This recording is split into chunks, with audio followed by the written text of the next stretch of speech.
It's the night after WrestleMania, one of the biggest nights of the year in WWE, the Raw after Mania. The show is in New Orleans in the Smoothie King Centre, right across the street from the Superdome where WrestleMania 34 was held last night. Which, if you haven't heard my review, you can watch my review. It's on my channel. It's 26 minutes long, a big review of the show. To explain it, I thought the show, to sum it up, the show was really good. It started off really hot. It looked like it was going to be one of the greatest WrestleManias of all time. Then it fell off a cliff, and it wasn't so much. It just turned into not that good of a WrestleMania. Probably middle of a packed show. So let's move on to new season. I consider every year in WWE to be WrestleMania is the climax. It's like a new season. You know, the season finale is WrestleMania. That's how it works. That's how I consider it. It's one full year, season finale is Mania. And this show, it's Raw after WrestleMania. The crowd's going to be crazy. And we start this new year in WWE with Stephanie McMahon coming out, and already I can see what they're trying to do. She's talking about Ronda Rousey, and she's praising her and says, it was all a part of her plan. So, what I'm thinking is they're trying to recreate Vince and Austin. When it was actually 20 years ago, WrestleMania 14, the Raw after WrestleMania, Austin stuns McMahon like the next night. And that was not the first time, but that was one of the biggest ones. And this is kind of what they're trying to go for. Rousey destroys Stephanie. Ronda Rousey Stone Cold. Stephanie is her dad. They're trying to do that, and that's what happened here at that. Ronda teased hugging her, and she brings her down, takes her down, and puts her in the armbar and refuses to let go, and breaks Stephanie's arm again. And it was kind of funny. It had JoJo tell the fans to show some respect for Stephanie. That was actually a funny troll move, so that was okay. But we can see what they're trying to do. Okay, so now it's a superstar shakeup. They did that. I think they did that exactly last year. This is what they're going to do every year. Last year it sucked. There's no draft anymore. Just have random guys appear on Raw and SmackDown switching brands. That's what they did last year. I guess that's what they're going to do from now on. So Alexa Bliss is out, and she's talking about her match she lost to Nia Jax. The crowd seems a bit subdued. It's not like a crazy crowd, not a crazy WrestleMania crowd anymore. She's talking about when she felt compassion and stuff.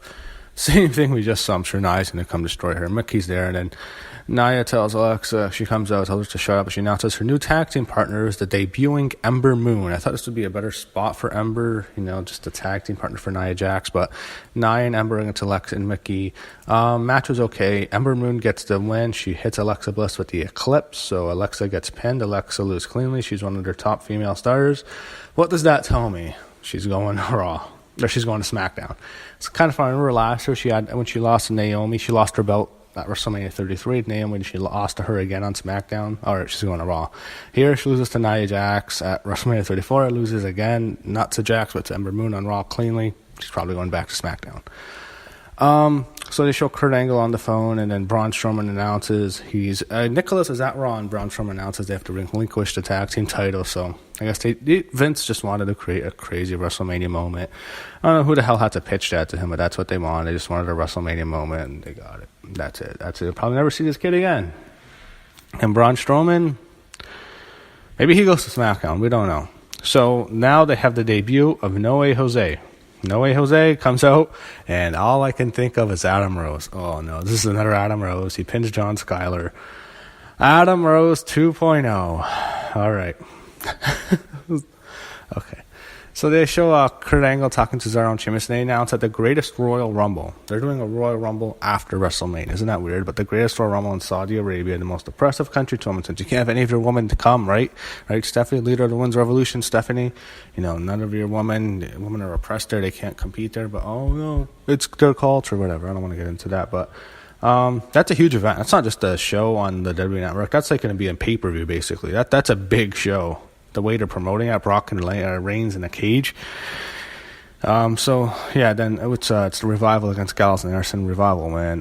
They used to have that stage when they had a million matches. It's like nothing to them. Seth Rollins is in the ring. Chance Fant, you deserve it. And wrestling Rollins, we knew this was going to happen. Finn Balor comes out, and he wants his match, and then Miz comes out, and then he's still He's still with Bo Dallas and Curtis Axel, even though he sent him to the back at WrestleMania when he kicked them out. I guess they're going to stay together. He's not turning face. They want a tag partner. And then Jeff Hardy makes his big return. So I guess he's not going to be Brother Nero. Matt Hardy and Bray Wyatt are a team. I guess we're not going to see Brother Nero. That sucks. All right. I know they're doing a 24 for the Hardy Boys, and there's also a Raw 25-24 I have to review now. Great, more stuff to review. Like, God, ever going to get I don't have to review anything from WWE. Anyway, Jeff Hardy, he joins Matt. He joins those two, and they threatened to have a match, but it looks like they're probably going to main event the show. So you have a match: Mandy Rose and Sasha Banks. My God, how many times have I seen Sasha and Bayley against Absolution in a different form? Oh, stop. Just stop it. God damn. Here's the thing with Sasha and Bayley. You have two options. Send one of them to SmackDown so you don't have to see them associated with each other anymore, because this rivalry is stale. Their feud with Absolution is stale. Or send them back to NXT. I'd rather you can have them feud in NXT. I'll be happy. Please send them back to NXT. And they'll be treated right, and they can be over again, because they are dead. God, Sasha and Mandy Rose wins the match after Bayley. She accidentally punches Sasha. I want these two out away from each other. Just send them to SmackDown, please. I think it might be Sasha. She lost cleanly. When you lose, sometimes you go, but send Sasha to SmackDown, or even Bayley. I just don't want to see them associated with one another. But the biggest story after this was not that. It was Absolution with Mandy and Sonya. They go to the back, and Paige takes the middle of the ring, and she announces her retirement. Wow. Okay. We already knew she's retired. She can't wrestle because the thing with I think it was Sasha.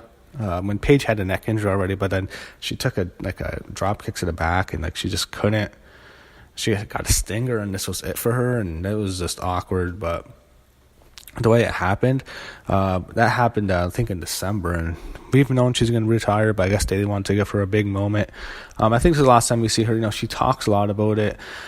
She talks about how this industry is in her blood, and it's her family, and she thanks her family. But she also thanks Daniel Bryan and gives her hope that she can come back. She talked about Edge, who's also backstage, and she thanks everyone here, and she also, this is the big significant, when Paige, one of the most memorable parts in Raw history, really, when you think about it, in recent Raw history, was Paige making her debut after WrestleMania 30 in the same arena in the Smoothie King Centre in New Orleans when she won the Divas title from AJ Lee. That was a memorable moment. That whole WrestleMania, I have to say this, WrestleMania 30 was so much better than WrestleMania 34. That whole weekend, and that was such a memorable week in WWE history. They couldn't even come close to it this year when they're back in New Orleans, but that was really a memorable moment. She says she's retiring at her house, and she's crying. I don't know. I mean, she hasn't been wrestling. I think this just means she's probably going to be off TV. Maybe she wrestles again, but I don't know. She has that movie with The Rock coming up, so I think I'll just save her job for a while. They show a recap of The Undertaker, and Elias is out, and he's talking about that. And, there's a thing where he says the fans are scumbags, and they obviously WWE thinks they're scumbags, because they knew the fans are dumb enough to chant "we are scumbags," and they chant that. But then Elias is interrupted by Bobby Lashley. You could have found a better spot for Bobby Lashley. He kills Elias. I thought, I knew Lashley was coming. I saw the spoiler. We've all known that for months, actually. He's with WWE, but you could have found a better spot for him. That's it. I thought he was going to... There's rumors he might come out and beat Brock for the title tonight. Guess not. Brock's not here. So Kurt Angle, he's backstage with Sami Zayn and Kevin Owens, and obviously they want to troll the crowd. For the first time in history, they mentioned the letters TNA on TV. It says, "You're not going to hire you guys, but I heard TNA is hiring." So, yeah. You can't let Jeff Jarrett mention TNA in his Hall of Fame speech. That must have trolled Jeff Jarrett. Why? You can't. I mean, he helped create TNA, and you can't even allow him to mention it in his Hall of Fame speech. Really, that's pretty damn pitfall. Anyway, that was actually funny. But he announces they're gonna have a match, and winner gets on Raw. They show Heath Slater in the ring, and they're upset. They're calling someone out, so immediately we all know what's happening. It's the Authors of Pain. Authors of Pain make their debut. Akam and Razor on Raw. Third debut. You had Ember Moon, No Way Jose. Now they have the Authors of Pain. They destroy Slater and Ryan. But the bigger story is they told Paul Ellering, go away. That didn't surprise me. Ellering's really old. I don't think he can be on the road with them all the time. So they're going to be on their own now. They'll be heels. I think they'll win the tag titles very shortly. I think it should be them destroying. Oh, man, maybe they can... if they let them go at it with the Revival again, there's no Gargano and Ciampa anymore. But please give us Authors of Pain and Revival in a long-term tag team feud. Please, W, that would be awesome. That they would tear it up again. But I think they're going to be monsters on the main roster. So when they announce it's Brock and Lesnar in a cage, Roman Reigns comes out, and we're going to see a repeat of last year. Fuck you, Roman, you suck. After he beat The Undertaker, they hated him, not very subdued. I mean, they don't hate him probably as much now because he didn't beat The Undertaker and he lost. So they were kind of, more as brutal, but he's talking about how he's going to beat Brock Lesnar in that Saudi Arabia. None of the woman will be there, so just to let you know again. Brock signed a new contract. I don't know. I think he'll still fight again, regardless. I think he'll still fight. But the bigger story is another return. Samoa Joe. Samoa Joe makes his big epic return. He announces, I don't care about Brock. I'm going to face you at Backlash. He's talking about how Brock always loses to Roman always loses to Brock, and Joe announces he's getting his title shot at Backlash. So if he's wrestling for the title at Backlash, that leads you to believe Reigns is going to beat Lesnar at Saudi Arabia. Maybe that's why they had Lesnar retain the title. That's what I immediately thought. All right, Reigns is getting the title in the Middle East. Then it was Reigns and Joe has been advertised for a month. So that's what or a few weeks. That was what makes you believe. That's what I thought immediately. All right, Lesnar Reigns is over. Reigns finally beats him in major stadium show. He's facing Lesnar. Or he's facing Joe for the title. So now you have Tyson Apollo have a mystery partner thing himself. What, another debut? Who else are they going to debut now? War Machine or the War Raiders? No, but it's Matt Hardy and Bray Wyatt. Hardy and Wyatt win the title eliminator match. So I guess it's Hardy and Wyatt against the Revival next week. And Hardy and Wyatt are for sure going to win. I think they probably beat the Bar at the Saudi Arabia show and won the tag team titles. So now we have Sami Zayn and Kevin Owens. Fans, I don't want to say, I've been outspoken. I don't need to see these two wrestle ever again. And I'm a huge fan of both of them. No more. I don't want to see them go at it anymore. And I like them both, but it's just too much. So it ends in a double count out, and just no one gets hired. And now the main event, it's Finn Balor, Jeff Hardy, and Seth Rollins against Miz, Curtis Axel, and Bo Dallas in the main event. This is for the fans to go off. It was very subdued. They didn't really do much. The fans this is not a WrestleMania crowd. They don't care that much.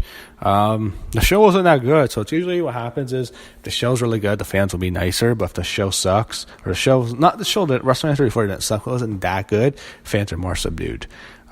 So I guess if it's in the middle, it's not good. But if the show is bad, they will be pissed off. The best WrestleMania crowd was after WrestleMania 29. That was when it really started. Or actually, I'm sorry, WrestleMania 28. Even though WrestleMania 28 was a really good show, there's the Daniel Bryan stuff where he got squashed and the fans chanted Daniel Bryan for the whole show. They hijacked All of Raw. That's when it started. That was part one. And then the next year, WrestleMania 29, that show was not good. It pretty much sucked. And that's where WrestleMania 35 will be in New Jersey. But the fans were in that show in New Jersey, and they buried that show. That was the most brutal. That was the best crowd ever. Sheamus and Randy Orton, who can forget that? The fans hijacked everything. Then WrestleMania 30, which was a great show. WrestleMania 30 in New Orleans was a great show. And the fans, I don't know, there seems to be a different atmosphere about WrestleMania 30 and 34. 30 was just such a more fun experience for the fans, it seems like, in New Orleans. It was such a more memorable show and a memorable weekend. And the fans were, the show was great, but the fans were having a lot of fun that show, and they were definitely crazy that one. They went off on that show too. And then WrestleMania 31 crowd, which was a great show. 31 was another great show, and the fans were, they went over the top. Remember they did the stuff with the woman? Man, that was pretty bad. The 31 crowd was okay. That was good. The 32 crowd wasn't memorable.